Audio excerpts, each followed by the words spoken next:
Hello friends, स्वागत है आपके अपने यूट्यूब चैनल लेट्स स्टडी में। तो फ्रेंड्स, हमने एचपी टैट के लिए चाइल्ड साइकोलॉजी सेक्शन के लिए एक सीरीज स्टार्ट की है जिसमें हम चाइल्ड साइकोलॉजी का डिटेल्ड सिलेबस को डिस्कस कर रहे हैं। तो उसी सीरीज़ को कंटिन्यू करते हुए आज हम डिस्कस करेंगे लर्निंग डिसेबिलिटीज़ और कुछ इंपॉर्टेंट पॉइंट्स। तो चलिए शुरुआत करते हैं लर्निंग डिसेबिलिटी के साथ। Learning disability is a brain-based condition that affect how someone learns, understand and does the things. तो लर्निंग डिसेबिलिटी एक ब्रेन बेस्ड कंडीशन है जो पर्सन को चीज़ों को सीखने, समझने और उनके काम करने के तरीकों में बाधा उत्पन्न करती है। It impact the person ability to acquire, organize, retain information. सीखने की अक्षमता यानी कि लर्निंग डिसेबिलिटी पर्सन को नॉलेज को एक्वायर करने में, इंफॉर्मेशन को ऑर्गेनाइज और उस इंफॉर्मेशन को याद करने में भी प्रॉब्लम क्रिएट करती है। Next is it makes it harder for someone to learn, understand और do things.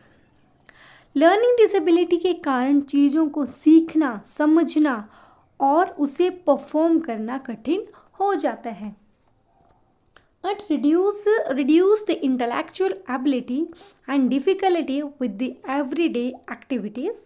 For example, household tasks, socializing or managing the money which affect their whole life.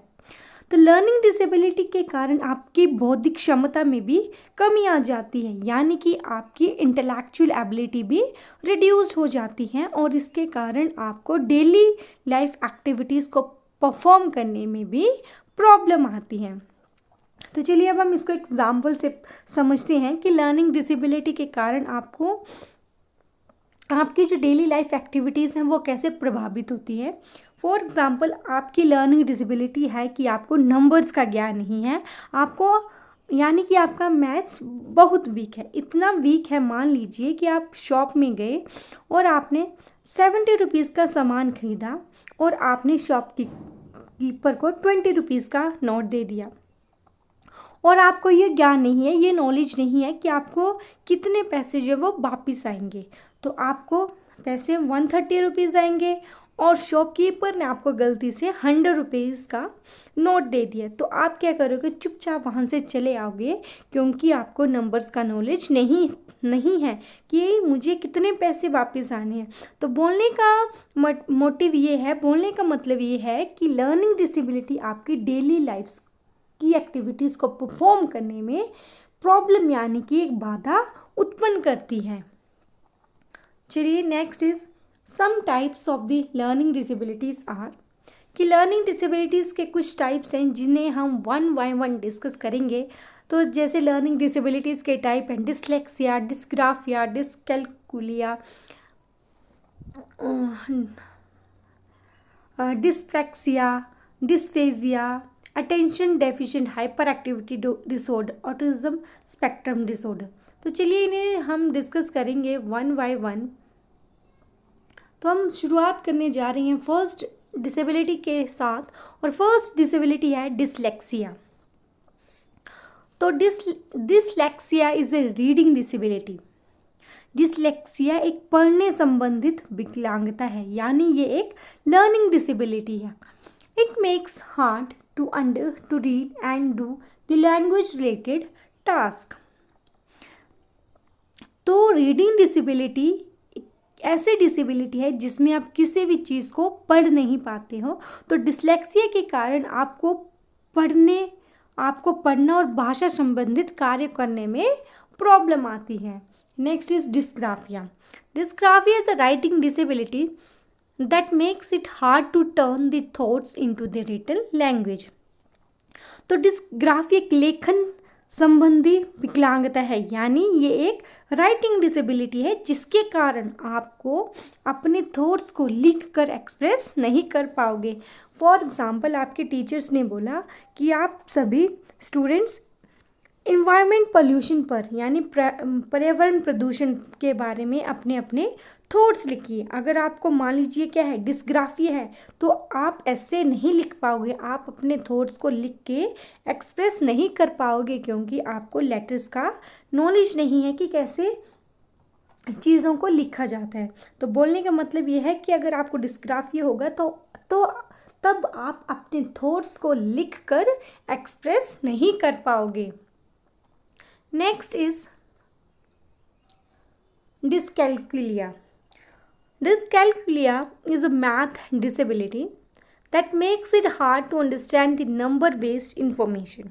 तो डिसकैल्कुलिया एक गणित संबंधी विकलांगता है, यानी कि एक ऐसी डिसेबिलिटी है जिसमें बच्चे को मैथ्स में यानी मैथ्स के नंबर्स को समझने में प्रॉब्लम आती है, जिसके कारण बच्चे की जो डेली लाइफ एक्टिविटीज़ हैं वो भी इसके कारण अफेक्ट हो सकती है, प्रभावित होती हैं।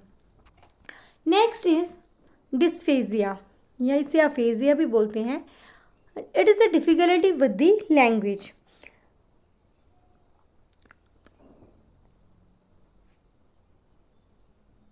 और सॉरी, हमने डिस्प्लेक्सिया को मिस कर दिया था, तो हम पढ़ेंगे डिस्प्लेक्सिया।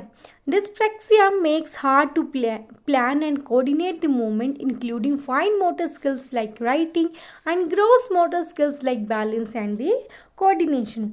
तो डिस्प्लेक्सिया एक ऐसी स्थिति है, एक ऐसी कंडीशन है जिसमें बच्चा अपनी बॉडी के मूवमेंट्स को कोऑर्डिनेट नहीं कर पाता है, यानी कि बच्चा अपनी फाइन मोटर स्किल्स जैसे राइटिंग और ग्रॉस मोटर स्किल्स जैसे बॉडी को बैलेंस नहीं कर पाता है। तो मतलब ये है कि बच्चा इस कंडीशन में बच्चे के जो फाइन मोटर स्किल्स हैं, जैसे कि बच्चा क्या करेगा, अपने फिंगर्स का यूज़ करके पेन को नहीं पकड़ पाएगा, पेंसिल को नहीं पकड़ पाएगा, और अपनी ग्रॉस मोटर स्किल्स यानी कि जो बड़ी मांसपेशियों का यूज़ करके अपने बॉडी को बैलेंस नहीं कर पाएगा। तो चलिए बढ़ते हैं नेक्स्ट की तरफ। नेक्स्ट है डिस्फेजिया। डिस्फेजिया को अफेजिया भी बोला जाता है। It is a difficulty with the language. ये एक भाषा संबंधी विकार है, यानी कि इसमें बच्चे की लैंग्वेज अफेक्ट होती है। Affects the person ability to understand and express the language. इसमें पर्सन यानी कि व्यक्ति को लैंग्वेज को समझने और उसे एक्सप्रेस करने में प्रॉब्लम आती है। That is dysphagia. चलिए बढ़ते हैं नेक्स्ट डिसऑर्डर की तरफ।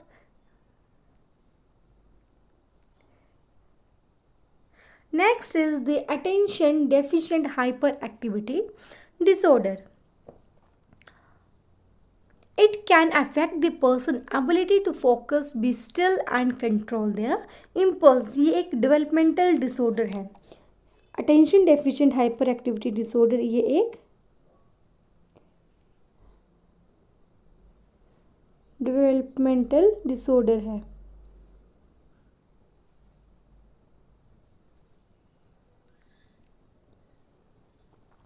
It is a developmental disorder। तो यानी कि ये एक विकासात्मक विकार है। इसमें व्यक्ति को फोकस करने में प्रॉब्लम आती, यानी कि उसको अपने ध्यान को केंद्रित करने में और अपनी इम्पल्स को कंट्रोल करने में प्रॉब्लम आती है। Next is autism spectrum disorder. ये तो ऑटिज्म स्पेक्ट्रम डिसऑर्डर में बच्चा सोशली इन्वॉल्व नहीं होता, यानी कि वो समाज में घुल नहीं पाता, किसी से बातचीत नहीं करता ज़्यादातर। तो that is the autism spectrum disorder. चलिए तो नेक्स्ट हम कंटिन्यू करेंगे, कुछ इम्पॉर्टेंट पॉइंट्स हैं, तो स्टार्ट करते हैं वन बाय वन। तो साइकोलॉजी है क्या? साइकोलॉजी साइकी और लोगस से मिलके बनी हुई है। साइकी का मतलब होता है सोल और लोगस का मतलब है साइंस। तो जेम्स वॉटसन ने साइकोलॉजी को कंसीडर किया है study of psychology is the study of behaviour. ये एक बहुत ज़्यादा इम्पोर्टेंट पॉइंट है और आपको ये इस बारी क्वेश्चन पेपर में देखने को मिल सकता है। नेक्स्ट क्वेश्चंस भी, जितने भी मैंने क्वेश्चंस लिखे हैं बहुत इंपॉर्टेंट हैं और ये मैक्सिमम टाइम्स प्रीवियस ईयर्स में आ चुके हैं और इनके ज़्यादा चांसेस हैं कि ये क्वेश्चंस इस बारी भी आ सकते हैं। तो क्वेश्चन है कि फादर ऑफ साइकोलॉजी कौन है? तो फादर ऑफ साइकोलॉजी है विलियम वुंड और फादर ऑफ एक्सपेरिमेंटल साइकोलॉजी भी विलियम वुंड ही हैं। और नेक्स्ट क्वेश्चन है कि फर्स्ट साइकोलॉजी लैब किसने और कहाँ स्थापित की थी, किसने एस्टैब्लिश की थी। तो पहली साइकोलॉजी लैब विलियम वुंट ने 1879 में जर्मनी के लेपिंसिंग सिटी में की थी। इम्पोर्टेंट रहेगा, इसको स्टार मार्क कर लीजिए। तो चलिए बढ़ते हैं नेक्स्ट की तरफ कि father of who is known as the father of educational psychology. Most important question कि एजुकेशनल साइकोलॉजी के जनक कौन है, उनके फादर कौन है। तो वो है E.L. थॉर्नडाइक। इन्होंने ट्रायल एंड एरर की थ्योरी दी, जिन्होंने उन्होंने 3 लॉज दिए, that is law of exercise, law of readiness and law of effect. चलिए बढ़ते हैं नेक्स्ट की तरफ। Who is known as the father of the modern psychology. तो मॉडर्न साइकोलॉजी के जनक कौन हैं, वो हैं Sigmund Freud. Important question. Next question रहेगा प्रिंसिपल ऑफ साइकोलॉजी बुक की एक बुक है प्रिंसिपल ऑफ साइकोलॉजी, ये किसके द्वारा लिखी गई, वो लिखी गई विलियम जेम्स के द्वारा 1890 में। इंपॉर्टेंट क्वेश्चन है।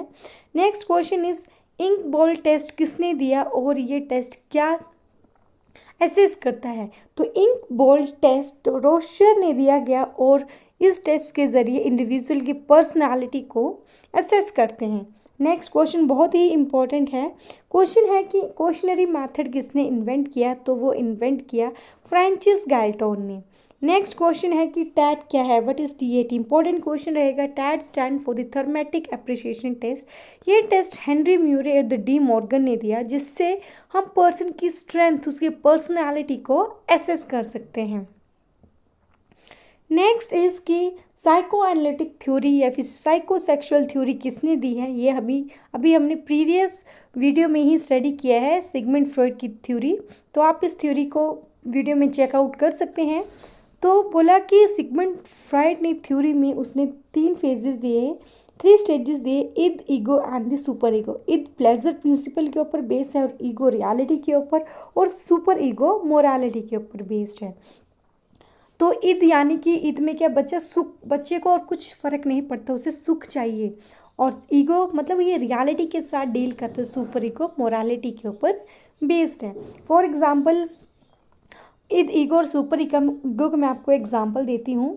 फॉर एग्जांपल आप डाइट पे हो और आपकी ईद कह रही है, आपकी खुशी कह रही है कि मुझे चॉकलेट खानी ही खानी है, चाहे कुछ भी हो जाए। और आपका सुपर ईगो क्या कह रहा है, ये कह रहा है कि नहीं, डाइट पे है, हम चॉकलेट नहीं खा सकते, ये गलत होगा। और आपकी ईगो क्या करेगी, बीच का रास्ता अपनाएगी। ये बोलेगी चलो हम चॉकलेट बीच का रास्ता अपनाते हैं, एक बाइट ही खा लेते हैं, उससे कुछ फ़र्क नहीं पड़ेगा। That is Eid, ego and the super ego. Next is oldest method. तो ओल्डेस्ट मैथड कौन सा है, तो इंट्रोस्पेक्शन मैथड है, जो कि विलियम वुंट ने दिया है। इंपॉर्टेंट क्वेश्चन है। नेक्स्ट क्वेश्चन इज आपने बताना है कि डेवलपमेंट का आपने एक स्टेप को फॉलो करता है, वो progressive sequence and the orderly. Next question is कि फर्स्ट इंटेलिजेंट टेस्ट किसने दिया। तो एल्फ्रेड बिनेट ने, इंपॉर्टेंट है ये सभी पॉइंट्स, एल्फ्रेड बिनेट ने फर्स्ट इंटेलिजेंट टेस्ट दिया 1905 में। और मेंटल का कंसेप्ट भी एल्फ्रेड बिनेट ने ही दिया, वो दिया 1908 में। और IQ का कंसेप्ट विलियम स्टर्न ने दिया 1912 में। और IQ का फॉर्मूला दिया टर्मन है, ये इंपॉर्टेंट क्वेश्चन है। और IQ फॉर्मूला भी एक इम्पॉर्टेंट है, ये प्रीवियस ईयर्स में आ चुका है और इस बारी भी आ सकता है। तो IQ का फॉर्मूला है mental age upon chronical age into 100।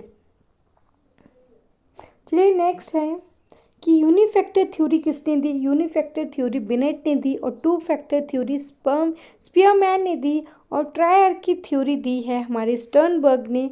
और मल्टी फैक्टर थ्योरी दी है E.L. थॉर्नडाइक ने। इंपॉर्टेंट है। और ग्रुप फैक्टर थ्योरी दी है थर्स्टन ने। और मल्टीपल इंटेलिजेंस की थ्योरी हार्वर्ड गार्डनर ने दी है, जिसमें हमने डिस्कस किया था कि अलग अलग टाइप्स हैं इंटेलिजेंस के, जैसे कि लिंग्विस्टिक थी, काइंडली एस्थेटिक, बॉडली थी।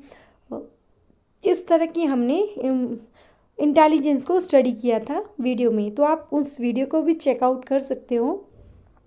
That's all for the today's friends. अगर आपको वीडियो अच्छी लगी हो तो प्लीज़ वीडियो को लाइक करें, शेयर करें और चैनल को सब्सक्राइब करें।